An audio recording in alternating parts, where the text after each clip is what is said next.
Mateus capítulo 5, a partir do verso 1, vamos ler até o verso 4. E à medida que nós vamos avançando ao longo das semanas, vamos lendo o restante dos versículos.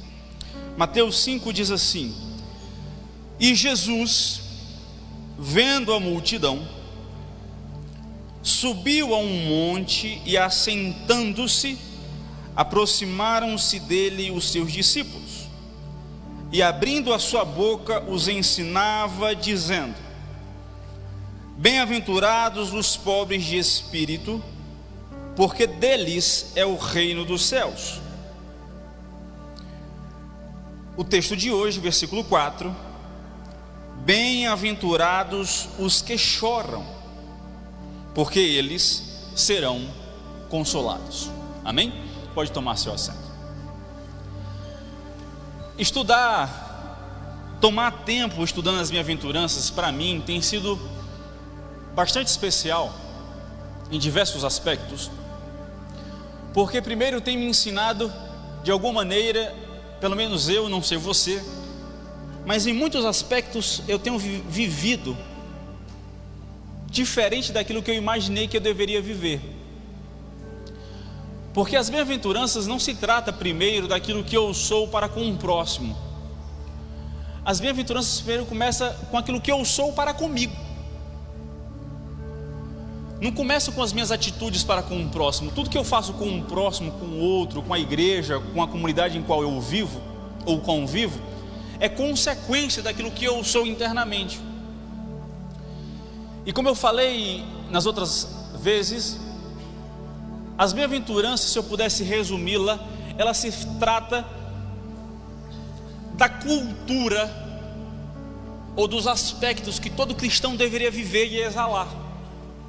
Citei também que basicamente quem não cumpre, ou quem não vive, ou quem não exala aquilo que as bem-aventuranças falam, de maneira triste, eu entendo hoje, que nós, se não colocarmos em prática isso, não estamos sendo cristãos. Porque, em minha concepção, isso aqui é a espinha dorsal, é a coluna de sustentação da vida do cristão. Todo cristão deveria viver essa cultura. Por exemplo, nós temos uma cultura no Brasil. Nós, como brasileiros, vivemos essa cultura. Como brasileiros vivendo no Japão, não podemos viver com uma cultura brasileira, porque talvez estaríamos ofendendo aquela cultura em qual estaremos inseridos. Não importa quem você seja, mas quando você está inserido em um meio, você deve viver baseado na cultura daquele meio. Eu não posso me dizer cristão se eu não vivo uma cultura cristã. Eu estava falando essa semana, cortando o cabelo, conversando com alguns colegas, que justamente o nosso erro talvez seja entender ou achar que nossa cristandade está limitada em aceitar Jesus como nosso Senhor e Salvador, e não compreender que isso toca ou deve mudar de uma vez por todas a nossa cultura como ser vivente. Nós, e me enquadro, temos a sensação de que nós podemos viver como alguém que aceitou a Cristo, mas vive uma cultura mundana. E assim, eu tenho muito cuidado em falar isso, mas nem tudo é pecado. Mas nem tudo faz parte da cultura cristã. Ou seja, mesmo que não seja pecado, não faz parte da cultura daqueles que servem a Deus, eu não deveria fazer. Ou, por fazer parte da cultura de Deus, por fazer parte da cultura do reino, por exemplo, que está escrito nas bem-aventuranças, por mais que eu não goste ou por mais que eu não concorde, se eu declaro que eu sou cristão, é da minha responsabilidade vivê-la e cumpri-la. Quem não concorda, como diz o sermão, como diz a frase e o jargão aí, pede para sair. Quem não concorda, quem não gosta, quem não aguenta, não segue a Cristo. Como eu sempre falo, Jesus não obrigou ninguém a segui-lo. Ele mesmo disse: aquele que quiser vir após mim, negue-se a si mesmo, tome sua cruz e me siga. Portanto, pastor, eu não concordo com essa cultura. Tudo bem. Você não pode se declarar cristão, porque quem se declara cristão tem a responsabilidade de viver a cultura que nós estamos aprendendo ao longo desses domingos. Amém? O texto que nós lemos, bem-aventurados os que choram, porque eles serão consolados, é uma antítese daquilo que o mundo prega. Porque o mundo fala, basicamente, ou fuja dos seus problemas, encontre soluções em outras coisas, não enfrente, largue para trás, ou vença os seus problemas buscando melhorias e sensações que agradem ao seu coração, de maneira que você esqueça isso. O mundo diz: não chore, mas sorria, viva um êxtase constante. E o comentarista Lloyd Jones, em seu comentário sobre o Sermão do Monte, me chamou a atenção sobre uma coisa. Quem aqui consegue pensar que Jesus era um homem feliz? Levanta a mão. Gente, pouca gente acha que Jesus era feliz. Quem acha que Jesus era feliz, levanta a mão. E quem tem certeza que Jesus era triste, levanta a mão.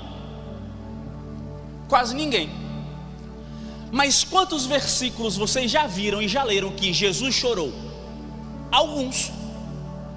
E quantos versículos vocês já leram que Jesus sorriu e se acabou na risada? Porque não tem nenhum na Bíblia. Olha que interessante. Porque nós temos a certeza, e eu acredito, que Jesus era um cara muito feliz. Jesus era uma pessoa leve, que exalava aquilo que ele acreditava. Mas você não vê Jesus de gargalhada sem sentido. Então entendemos que gargalhada sem sentido não é sinônimo de alguém feliz. E isso é o que o mundo prega. Bem como entendemos a partir da sua palavra que chorar não é sinônimo de tristeza. Porque Jesus chorava, e ele entendia que ele era consolado pelo seu Pai. Portanto, o cristão deve compreender que, por mais que pareça ruim chorar, a palavra diz que é algo bom. E o texto aqui não quer dizer chorar por causa natural. A Bíblia não está falando em chorar por coisas que você sente, porque você perdeu um ente querido, porque sua empresa faliu, porque você se machucou, por qualquer que seja o motivo natural. Assim como a primeira bem-aventurança não quer dizer sobre algo natural, chorar aqui também não é algo natural. O choro que Jesus está falando é sobre o aspecto que toca o nosso espírito, uma tristeza que é provocada espiritualmente em nós. O cristão deve constantemente ter em seu coração, e se for necessário, em suas lágrimas, uma tristeza espiritual que lhe incomode constantemente em sua vida cristã. E é sobre isso que nós vamos falar nesta noite. É refletir sobre que tipo de choro é esse que Jesus está falando, sobre que tipo de aspecto ou característica é essa que o cristão deve ter em sua vida, que reflete essa bem-aventurança, onde eu sou consolado pelo Espírito Santo, onde eu sou consolado pelo Pai, onde eu sou consolado de maneira em que eu viva feliz, apesar do meu choro que é expressado espiritualmente. Veja, então, inúmeras pessoas falam em seu discurso que dariam tudo para encontrar a alegria, que daria tudo, que venderia tudo, que daria tudo para encontrar a alegria que preenchesse o seu coração. Aí chega Jesus e diz que bem-aventurados, bem são aqueles regozijados, bem são aqueles os que choram, porque eles serão consolados. Veja, está aqui o erro de 99% das pessoas em achar que a felicidade é encontrada em coisas mundanas e passageiras. As pessoas e nós não compreendemos em primeira mão agora que para compreender a bem-aventurança são os que choram, temos que entender primeiro a doutrina do pecado. E é importante compreender a doutrina do pecado, porque a doutrina do pecado revela para nós o que nós somos: pecadores. E a partir do momento em que eu me examino e me entendo que eu careço de graça e misericórdia, isso deve gerar em mim uma tristeza espiritual.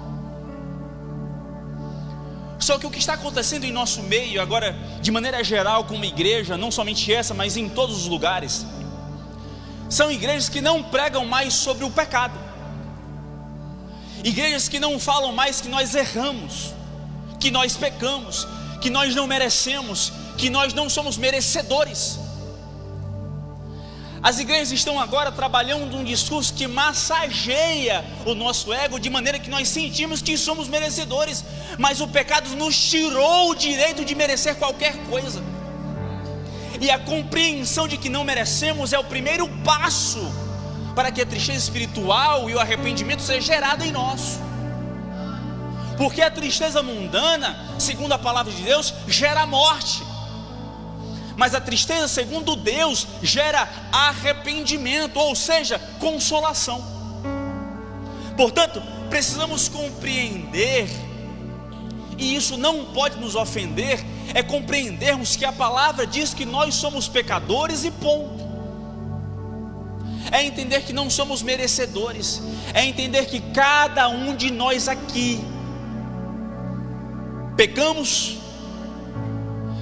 em nosso pensar, pecamos em nosso falar, pecamos em nosso ouvir, pecamos em nosso andar, pecamos em todos os aspectos da nossa vida. E quando de uma vez por todas compreendermos isso deve gerar em cada um de nós uma constante tristeza, de maneira que eu sou grato e feliz porque a graça de Deus me alcançou. Só que eu só posso ser grato a Deus pela sua salvação em minha vida quando eu reconheço que eu sou pecador. Só que o que está em nossas igrejas hoje são pessoas sensíveis que não querem entender que somos pecadores. E se não entendemos que somos pecadores, não valorizamos e não reconhecemos e não alcançamos o valor de entendimento da salvação de Deus em nossa vida. Dessa maneira, não aplicamos a bem-aventurança, que são os que choram, porque serão consolados. Se eu não sou triste pelo meu estado pecaminoso, em que fui concebido, eu não entendo a graça de Deus. E aí, o salmista no capítulo 32, versículo 1 ao 5, diz assim, olha só: bem-aventurado aquele cuja iniquidade é perdoada, cujo pecado é coberto. Bem-aventurado o homem a quem o Senhor não atribui iniquidade e em cujo espírito não há dolo. E o salmista diz assim: enquanto calei os meus pecados, em outras palavras, enquanto escondi os meus pecados, enquanto guardei no profundo do escondido os meus vícios pecaminosos, enquanto não coloquei diante de Deus os meus pecados, é o que o salmista está dizendo, envelheceram os meus ossos pelos meus constantes gemidos todo o dia, porque a tua mão pesava dia e noite sobre mim, e o meu vigor se tornou em sequidão de estio. O salmista está dizendo: enquanto eu guardava os meus pecados e não confessava diante de Deus, a minha força se esvaziava de mim. Muitas vezes estamos vivendo um esvaziamento espiritual. Muitas vezes estamos vivendo um esfriamento diante de Deus. Muitas vezes estamos vivendo uma fraqueza em levantar da cama de maneira literal, em não ter forças de estar com a família, de ir trabalhar. Não é porque você está cansado, às vezes é porque você tem pecado escondido, não confessado diante de Deus. Não vamos espiritualizar tudo. Tem coisa que é baixa de hormônio, tem coisa que é cansaço, tem coisa que você trabalhou muito, mas tem coisa também que é pecado escondido, que precisa ser confessado diante de Deus. E bem-aventurado o homem que confessa. E o salmista diz: confessei-te o meu pecado e a minha iniquidade não mais ocultei. Disse: confessarei ao Senhor as minhas transgressões, e tu perdoaste a iniquidade do meu pecado. Veja, alguém que é consolado porque chora é alguém que alcançou o entendimento do salmista no capítulo 32, em eu reconheço o meu estado pecaminoso. E bem-aventurado o homem que é perdoado quando confessa diante de Deus. A bem-aventurança aos que choram é justamente primeiro reconhecer o seu estado diante de Deus e confessar a Ele o seu estado e pedir perdão das suas iniquidades, pedir perdão pelos seus pecados e se afastar das transgressões de uma vez por todas. O que não pode é alguém que quer ser bem-aventurado e ser consolado pelo Espírito Santo, mas que não confessa o seu estado diante de Deus. Para mim, Jones, é muito estranho estudar um pouco mais da palavra de Deus, porque quanto mais estuda, quanto mais você lê, mais você é confrontado, mais te desgasta, mais te diz aquilo que você não é e aquilo que você precisa. E eu brinquei essa semana que pregar então a palavra de Deus, para mim, até gera mais um senso de responsabilidade. Porque uma coisa é você viver para si, mas uma coisa é eu responder diante de Deus o que eu estou falando aqui. E eu queria muito só responder por mim e por minha casa. Veja, precisamos, eu e tu e eu, reconhecermos o nosso estado diante de Deus, para que o nosso primeiro passo em arrependimento das bem-aventuranças comece a ser colocado. Eu falei semana retrasada que as bem-aventuranças é uma grande montanha que você escala, e que primeiro você deve reconhecer que você não tem força nenhuma para escalar, porque você é pobre e humilde de espírito. E agora, enquanto nós estamos na caminhada, percebemos que bem-aventurados são os que choram, os que reconhecem o seu estado pecaminoso diante de Deus. E o nosso maior exemplo sobre chorar, por exemplo, como eu falei, é Jesus. Nós, como cristãos, e na qualidade de crentes, entendemos, eu acho, que estamos entendendo que nós somos moldados segundo a imagem e semelhança do Criador. Amém?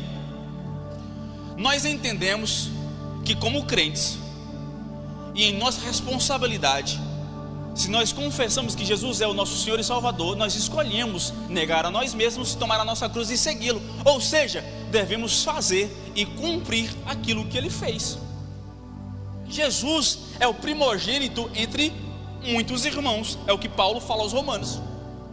Portanto, devemos ter em nossa vida o constante entendimento do que nós encontramos nele.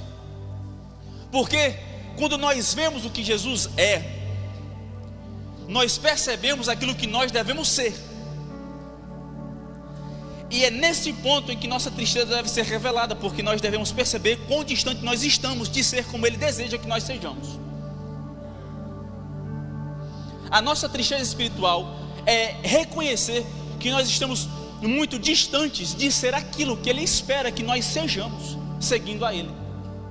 Jesus, por exemplo, Ele chorou pela dor humana. João capítulo 11, versículo 35, menor versículo da Bíblia, diz: Jesus chorou. O contexto aqui é da morte de Lázaro. E Jesus não chorou porque Lázaro morreu, porque ele estava prestes a ressuscitar Lázaro. Só que Jesus aqui nesse momento, ele chora pela dor humana, ou seja, ele se colocou no lugar daqueles que haviam sentido a perda de Lázaro. Ele viu Marta, ele viu Maria, ele viu os vizinhos, ele viu os amigos, ele sentiu o que os outros sentiram, e por isso ele chorou. Agora trago para nós, como igreja, nós sentimos a perda do outro? Nós choramos pela perda do outro? Ou nós estamos vivendo, foi o outro que perdeu, não fui eu, Deus console, e seguimos a nossa vida? Porque o que está perdendo na igreja muitas vezes é a característica do que a igreja deve ser. O próprio comentarista, quando eu estava estudando, ele fala bem assim: triste é a igreja que acha que a única solução da igreja crescer é o evangelismo. Porque a igreja vai começar a tocar no mundo quando a igreja ser de fato o que a igreja nasceu para ser. O que a igreja nasceu para ser não é somente uma igreja evangelista ou evangelística, mas uma igreja que também chora pela perda do outro. Uma igreja que toca, uma igreja que alcança, uma igreja que representa, o que exemplifica a atitude de Cristo, é uma igreja que também chora pela perda do outro. É uma dor que, é uma igreja que chora, uma igreja que não é indiferente à dor humana. É uma igreja em que entende, não é porque eu sou crente que eu não vou chorar pela sua perda. É uma igreja que entende, não é porque eu sou salvo que eu não vou chorar por aquilo que você perdeu. É uma igreja que entende que tem como responsabilidade cobrir aqueles que perdem entes queridos, que perdem algo que dilacera o seu coração. É papel da igreja abarcar e afagar os corações daqueles que não foram alcançados pelo amor de Cristo, porque dessa maneira estaremos representando o amor de Cristo. Aquilo que Paulo falou: sede meus imitadores, porque eu sou de Cristo. Em outras palavras, nós deveríamos, como igreja, como corpo, como totalidade, vivermos uma cristandade onde o mundo diz: vamos imitar a igreja para que possamos imitar a Cristo. Só que as pessoas olham para nós e vê esse respeito, esse consolo por aqueles que se perdem, ou por aqueles que perdem alguém. Jesus, por exemplo, ele chorou quando viu Jerusalém. Lucas capítulo 19, versículo 41 a 44 diz: e quando ia chegando, vendo a cidade, chorou sobre ela, dizendo: se tu conhecesses também, ao menos neste teu dia, o que a tua paz pertence, mas agora isto está encoberto aos teus olhos. Porque dias virão sobre ti em que os teus inimigos te cercarão de trincheiras, e te sitiarão, e te estreitarão de todas as bandas, e te derribarão a ti e aos teus filhos que dentro de ti estiverem, e não deixarão em ti pedra sobre pedra, pois que não conheceste o tempo da tua visitação. Veja, Jesus chorou porque, assim como não reconheceu a ele, Jerusalém também não havia reconhecido o tempo dos profetas. Israel estava se perdendo porque não reconheceu a oportunidade que tiveram de se colocar diante de Deus. Então Jesus chora sobre ela, porque virão os dias que vocês serão derrubados, porque vocês não entenderam a oportunidade de se colocarem diante de Deus, trazendo para nós: a igreja está chorando por aqueles que estão se perdendo, ou perdendo a oportunidade de se colocar diante de Deus. Em meu coração e em seu coração, nós estamos chorando porque o mundo está se perdendo, ou nós estamos vivendo de forma alheia ao mundo? Eu chego na igreja de domingo, vou lá no cantinho, coloco o meu cartão de ponto, bati, encontrei Deus, Deus me viu em sua casa, deu 8h30, o pastor terminou o culto, vou para casa e vou continuar minha semana, e domingo que vem vou bater o ponto de novo. Porque se nós estamos vivendo dessa maneira, gente, é melhor fechar e irmos embora, porque bater ponto, a gente bate ponto em um monte de lugar, menos no céu. No céu não é lugar de bater ponto. No céu é dizer assim: Pai nosso que estás no céu, seja feita a tua vontade aqui na terra como é no céu. Isso indica vivermos de maneira constante como cristãos em nosso dia a dia. E em nosso papel de igreja como cristão, temos a responsabilidade, se queremos ser consolados por quem choramos, temos que chorar por aqueles que estão se perdendo todos os dias.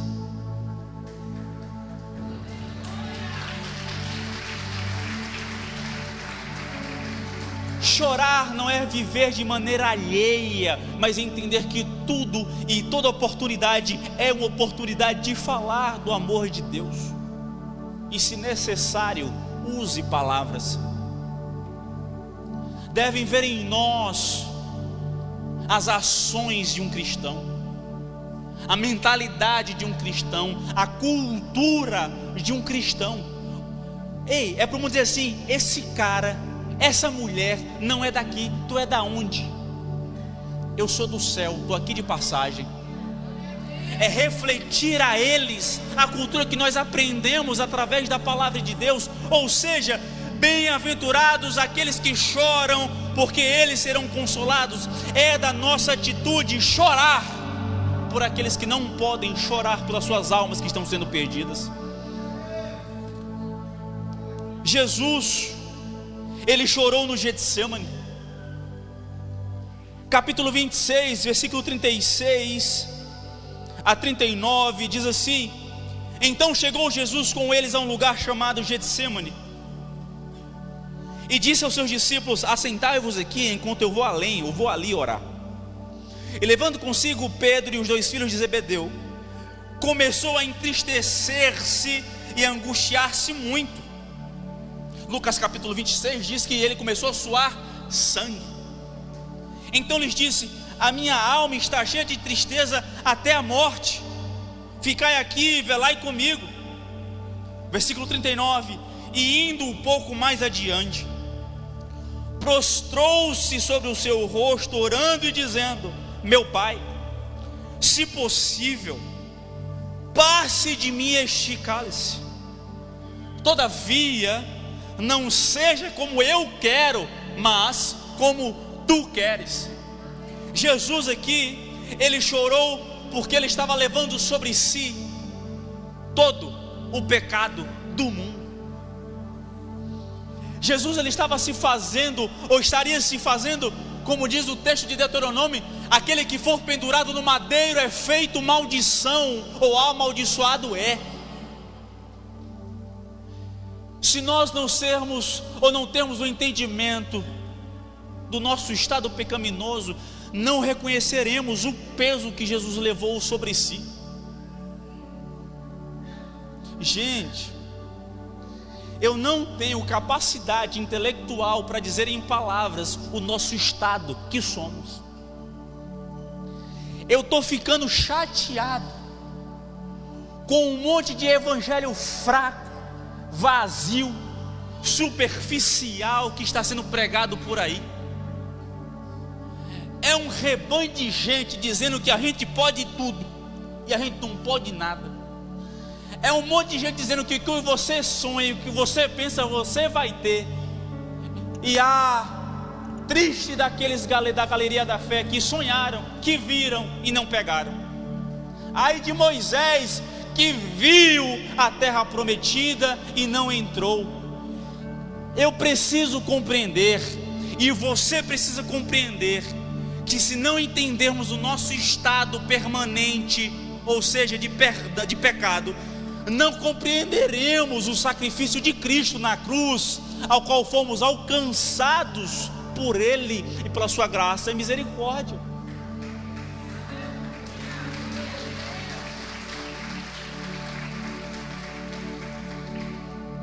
E a gente compreender o nosso estado pecaminoso não é para nos deixar alegre. Eu e você, se compreendermos de maneira eficiente o nosso estado, não é para nos alegrar. O nosso estado de compreensão do pecado é para nos colocar prostrados diante de Deus, é para nos colocar de maneira constante, debruçado diante da face do Senhor, agradecendo, sendo grato, louvando, adorando, exaltando, magnificando. Por quê? Porque não merecíamos, mas o seu amor nos alcançou. Isso nos dá a responsabilidade de louvá-lo o tempo inteiro. Eu preciso, e você precisa aprendermos a estarmos de maneira constante diante de Deus, chorando e sendo consolado ao mesmo tempo, porque eu sou consolado porque eu choro, e eu choro porque eu sou consolado. Paulo, é possível compreender em Romanos 7 um pouco também daquilo que significa sofrer, chorar. É preciso compreender nele, como apóstolo e os demais apóstolos, com os santos da Bíblia, nos recordar das palavras de Paulo, quando ele fala bem assim: desventurado homem que sou, quem me livrará o corpo desta morte? Paulo está literalmente chorando e reconhecendo o seu estado. Paulo está alcançando uma tristeza espiritual de reconhecimento daquilo que ele é e daquilo que nós somos. Desventurado homem que sou, quem me livrará? Ou seja, quem é que pode me libertar dessa sujeira, desse pecado, desse lamaçal em que habito? É o entendimento que eu e você devemos ter. Só que assim, Paulo diz, por exemplo, em mim, isto é, em minha carne, não faço bem nenhum, mas o bem que eu quero fazer, este eu não faço. Paulo reconhece em que o seu estado pecaminoso, em que seu estado carnal, eu e você não temos a menor possibilidade de cumprirmos o bem, porque o bem que nós queremos, o bem que nós aprendemos aqui, o bem que queremos colocar em prática, não fazemos. Mas o mal que não queremos, isso eu faço. Isso é a compreensão do nosso estado. Mas assim, precisamos compreender que esse estado de Paulo em compreender a sua razão não é somente limitado ao capítulo 7 de Romanos, mas Romanos capítulo 8, versículo 23, ele fala assim: e não somente ela, a criação, mas também nós, que temos as primícias do Espírito, igualmente gememos em nosso íntimo, aguardando a adoção de filhos e a redenção do nosso corpo. Paulo está dizendo: eu reconheço quem eu sou, mas reconheço que junto com a criação eu choro, eu estou gemendo, aguardando o dia em que de fato seremos adotados como filho, o dia que nós alcançaremos a redenção do nosso corpo. 2 Coríntios capítulo 5, versículo 2, Paulo fala: neste tabernáculo gememos, neste templo nós choramos, aspirando por ser revestidos da nossa habitação celestial. O estado de pecaminosidade do humano, ou nesse caso de Paulo, gera nele a consolação de aguardar o bendito dia que Jesus retornará para buscar a sua igreja. Só que aqueles que não compreendem o seu estado, não compreendem o que é ser consolado, porque não pode. A melhor maneira de expressar isso é com esse choro espiritual, onde nós gememos, onde nós ansiamos, onde nós reconhecemos pela dependência de Deus quanto ao nosso estado. Eu estava estudando hoje, ontem, essa semana, e isso não é uma mensagem feliz e alegre, não é uma mensagem que agrada a muitos, mas, meus irmãos, é uma mensagem que o nosso coração precisa, é uma mensagem que a nossa alma precisa. Infelizmente eu não fui chamado para ser massagista, muito menos massagista de ego, mas eu fui chamado para ministrar o que a palavra fala. Eu tenho como missão de vida abrir a Bíblia e então abrir a boca. Eu não posso expressar a mim e a vocês aquilo que a Bíblia não fala. Eu não posso expressar a vocês aquilo que eu acho, mas sim o que o texto diz. E o texto fala claramente que nós devemos reconhecer o nosso estado, e reconhecendo o nosso estado, devemos haver em nós uma tristeza espiritual, onde somos consolados pelo Espírito Santo. Como inicialmente falei, trago agora também, devemos reconhecer e fazer em nós um autoexame. Fazer um autoexame, gente, é no final de cada dia pensar: o que foi que eu fiz hoje? O que foi que eu falei? O que foi que eu pensei? Será que era necessário eu ter reagido daquela maneira com minha esposa? Será que era necessário eu ter reagido daquela maneira com o meu marido? Será que era necessário eu ter reagido daquela maneira com os meus filhos? Será que era necessário eu ter reagido daquela maneira com o meu colega de trabalho? O autoexame é nós compreendermos ao final de cada dia o que nós fizemos e chegarmos à conclusão: errei. E esse erro gerar em nós uma tristeza tamanha, em que no outro dia eu não vou repetir o que eu entendi que eu errei ontem, mas hoje eu vou mudar. O problema ou a questão é que nós gritamos com a nossa mulher, com o nosso marido, com os nossos filhos, com o nosso chefe, com o nosso funcionário, com o nosso aluno, com a nossa professora, independente da relação. Nós gritamos, nós ofendemos e falamos assim: perdão, e chega amanhã repetimos. E um cristão que entende o erro, que chora pela má educação, que chora pela má abordagem, que chora porque ofendeu, que chora porque não viveu de fato a bem-aventurança, é aquele que compreende o erro, reconhece o erro, pede perdão e não faz de novo. O autoexame te leva a agir de maneira que você compreende aquilo que Jesus espera que você viva. Hoje eu vivi como Jesus espera que eu vivesse. Hoje, em meus atos, eu glorifiquei a Ele e sou alguém que compreendeu o erro em cada passo e o acerto, e amanhã eu não vou repetir os mesmos, porque isso é um autoexame.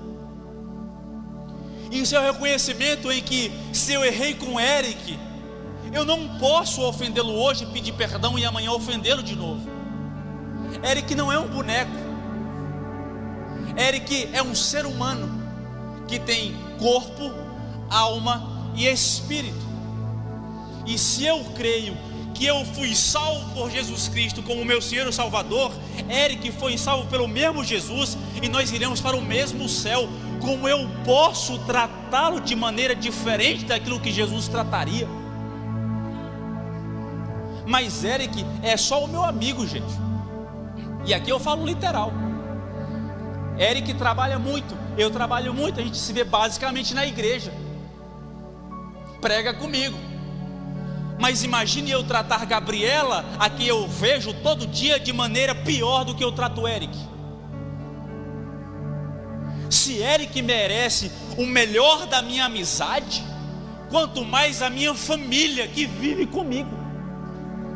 Aqui está o erro de muitos, onde nós entregamos o nosso melhor para quem não conhecemos, para quem acha que somos agentes 007, que não sabe que nós somos cristãos.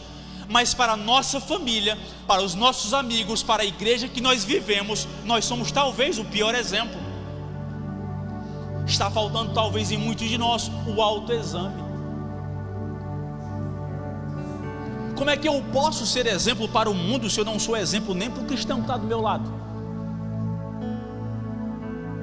Como é que a gente se aperfeiçoa como corpo? Como é que a gente se aperfeiçoa como o ferro afia o ferro? Está faltando em nós diariamente um autoexame, um reconhecimento. E quando não fazemos o autoexame, não choramos pelos nossos erros. E se não choramos, não somos consolados, porque não colocamos diante de Deus as nossas iniquidades e os nossos pecados. Como eu posso pedir para Deus melhorar esse ser humano em construção, se eu não reconheço diante dele que eu preciso ser melhorado? Vocês estão entendendo? Eu digo amém. O meu medo é ficar aqui falando e a gente não aprender. Não adianta. A gente tem que colocar em prática. E eu não sou eu que vou testificar a tua mudança não, tá? É tua mulher, é teu marido, é os teus filhos. É eles que vão confirmar a mudança que você está vivendo diante de Deus. Não queira mudar por minha causa. Eu não vivo contigo. A gente se vê aqui uma vez na semana, 2, 3, para quem vem mais. Não mude pelos alheios, primeiro mude por você e por sua casa. Abrindo um parênteses, o teu primeiro campo missionário é a tua casa. Se você não é cristão em casa, você não vai conseguir ser cristão no mundo. Amém? Vamos lá, quase concluindo. Contudo, compreendemos que bem-aventurados são os que choram, porque serão consolados. Não é somente isso, mas é também um cristão verdadeiro é chorar pelos pecados alheios. Ou seja, o pecado do outro, o pecado do mundo deve gerar em nós um choro e uma tristeza espiritual. O mundo está em calamidade. Sempre esteve, e até o fim dele vai estar. Guerras, fome, miséria, condições precárias, doenças, todo tipo de violência entre familiares, entre comunidades, entre facções, entre países. Comunidades em que estão em guerra para alcançar um pouco mais do outro. A violência que assola o nosso país, a violência que assola a nossa cidade, não pode estar alheia à igreja.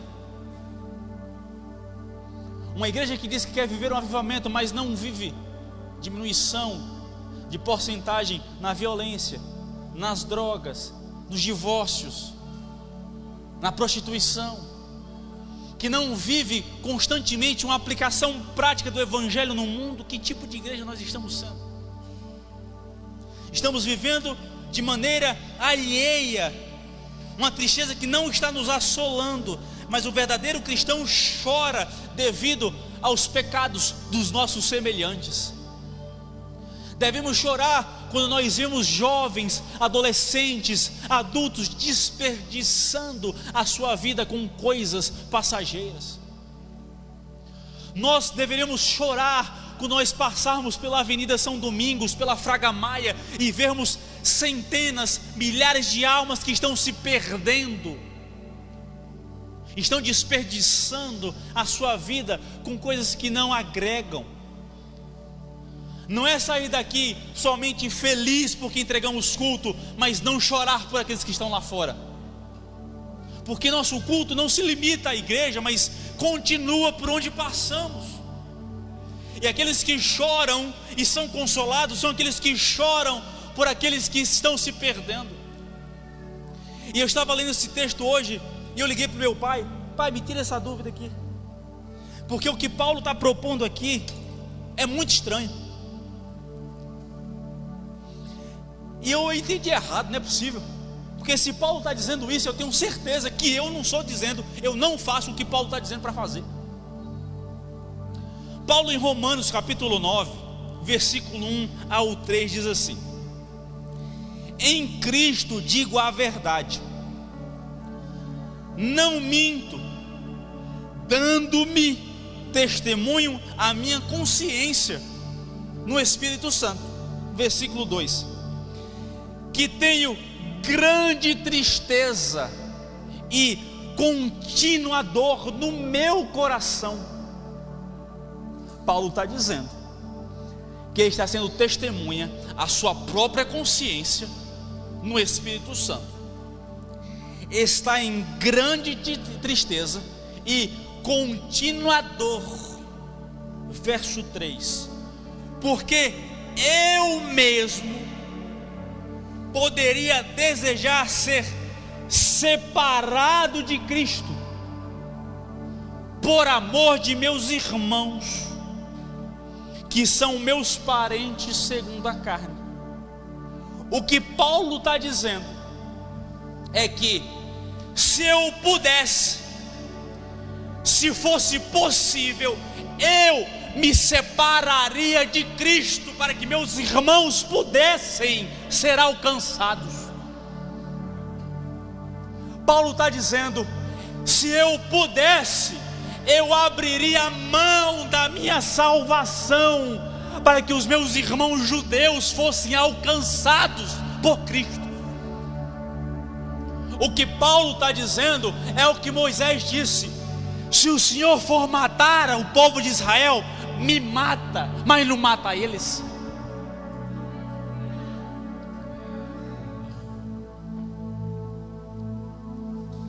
O nível de amor de Paulo pelos perdidos é um nível em que eu abro mão do céu, eu abro mão da cruz, eu abro mão do perdão dos meus pecados. Paulo está dizendo: eu abro mão da graça, eu abro mão da misericórdia, eu abro mão do amor, para que os meus irmãos sejam alcançados. Paulo está dizendo: se fosse necessário, eu morreria para que eles pudessem ser alcançados. Gente, esse sentimento não está em nosso meio. Filipenses capítulo 2, versículo 5, é o que Paulo está vivendo, aquilo que Jesus fez. Tem de vós o mesmo sentimento que houve também em Cristo Jesus. Ou seja, Jesus abriu mão da sua divindade na eternidade. Jesus, ele desceu, se fez carne e morreu para que nós fôssemos alcançados. Aí Paulo está dizendo: se fosse possível, eu também faria isso, para aqueles que estão se perdendo, para aqueles que não viram a oportunidade de se entregarem a Jesus. Se fosse possível, para aqueles que estão desperdiçando, eu me separaria de Cristo. É o nível de tristeza espiritual de Paulo pelos pecados daqueles que estão se perdendo. E aí?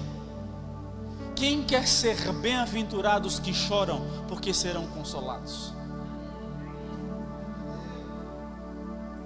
Está feliz agora? Estamos regozijados e dando gargalhada? É muito estranho, porque até então eu nunca tinha visto essa fala de Paulo.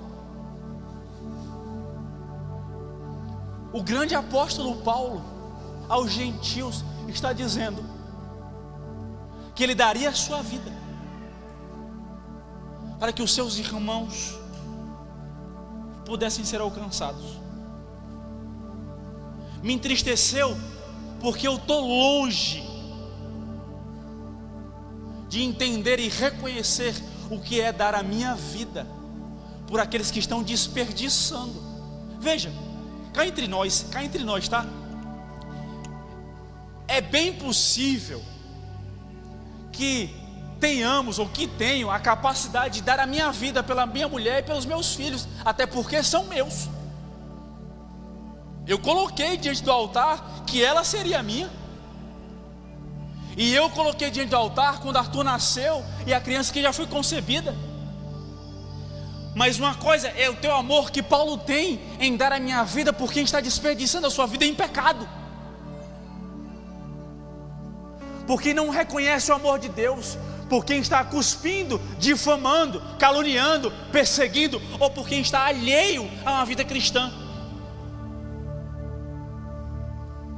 Mas viver uma bem-aventurança onde os que choram são consolados, são aqueles que choram também por aqueles que estão se perdendo, por aqueles que estão se desperdiçando diante do mundo, dos prazeres carnais, dos dias passageiros. A igreja de Deus na terra precisa se posicionar como uma igreja capaz, se for necessária, entender o amor que gera através da tristeza, que é necessário, talvez, se fosse possível, dar a nossa vida por aqueles que estão se perdendo.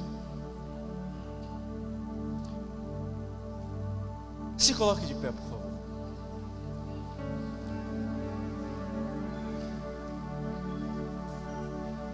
Nessa bem-aventurança, nosso Senhor Jesus, Ele faz uma declaração completa: bem-aventurados são os que choram, porque eles serão consolados. Veja, o crente feliz, portanto, é um crente sóbrio, equilibrado, que entende o significado de ser feliz, não necessariamente que dar gargalhada. Não estou dizendo que você não possa viver a leveza de uma alegria. Viva, sorria, gargalhadas em casa, em família, entre amigos, mas entender que isso não é um meio de preencher um vazio. Um crente feliz também é aquele que chora, que se coloca diante de Deus, que reconhece o seu estado, que reconhece que deve ser como Jesus, que deve compreender que não fazemos o bem, mas queremos o bem. Um cristão feliz, um cristão que vive a bem-aventurança, é aquele que não está alheio à dor humana, é aquele que chora pelos pecados alheios, é aquele que chora pelas almas que estão se perdendo. O homem feliz é alguém que está em constante busca da presença de Deus. Um homem cristão é aquele que diz, um homem que chora é aquele que diz: desventurado homem que sou, quem me livrará o corpo desta morte? Mas o homem cristão consolado é aquele que diz depois: graças a Deus por Jesus Cristo, o nosso Senhor. Aqueles que estão perdidos não sabem que estão perdidos e não sabem o que livrará eles da morte. Mas nós somos consolados por nosso Senhor Jesus Cristo.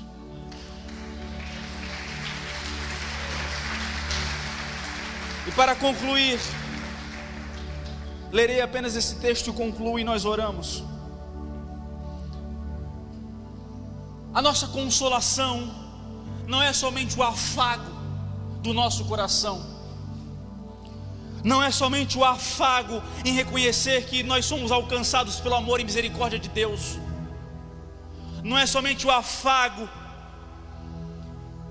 do nosso estado para aquilo que nós seremos em Cristo, mas a nossa consolação é, como Paulo diz aos Romanos capítulo 8, 18: porque para mim tenho por certo que as aflições deste tempo presente não serão para comparar com a glória que em nós há de ser revelada. Ou seja, a nossa esperança não conclui-se somente aqui, mas a nossa consolação se conclui e alcança a perfeição quando nós chegarmos à eternidade, onde nós viveremos uma vida de justiça, onde não haverá pranto, onde não haverá dor, onde não haverá tristeza, onde não haverá injustiça, onde não haverá pecado, onde não haverá desistência, onde não haverá aflição, onde não haverá diminuição, onde nós viveremos uma justiça constante diante de Deus. A consolação do crente conclui-se na eternidade, louvando e adorando ao Senhor. Curve sua cabeça, vamos orar. Senhor Deus Pai que está nos céus, estamos em Tua presença, Pai, para Te louvar, Te agradecer e Te engrandecer, declarar que Tu és o nosso Deus e o nosso Senhor, Senhor da nossa vida, Senhor da nossa casa, Senhor daquilo que somos e temos.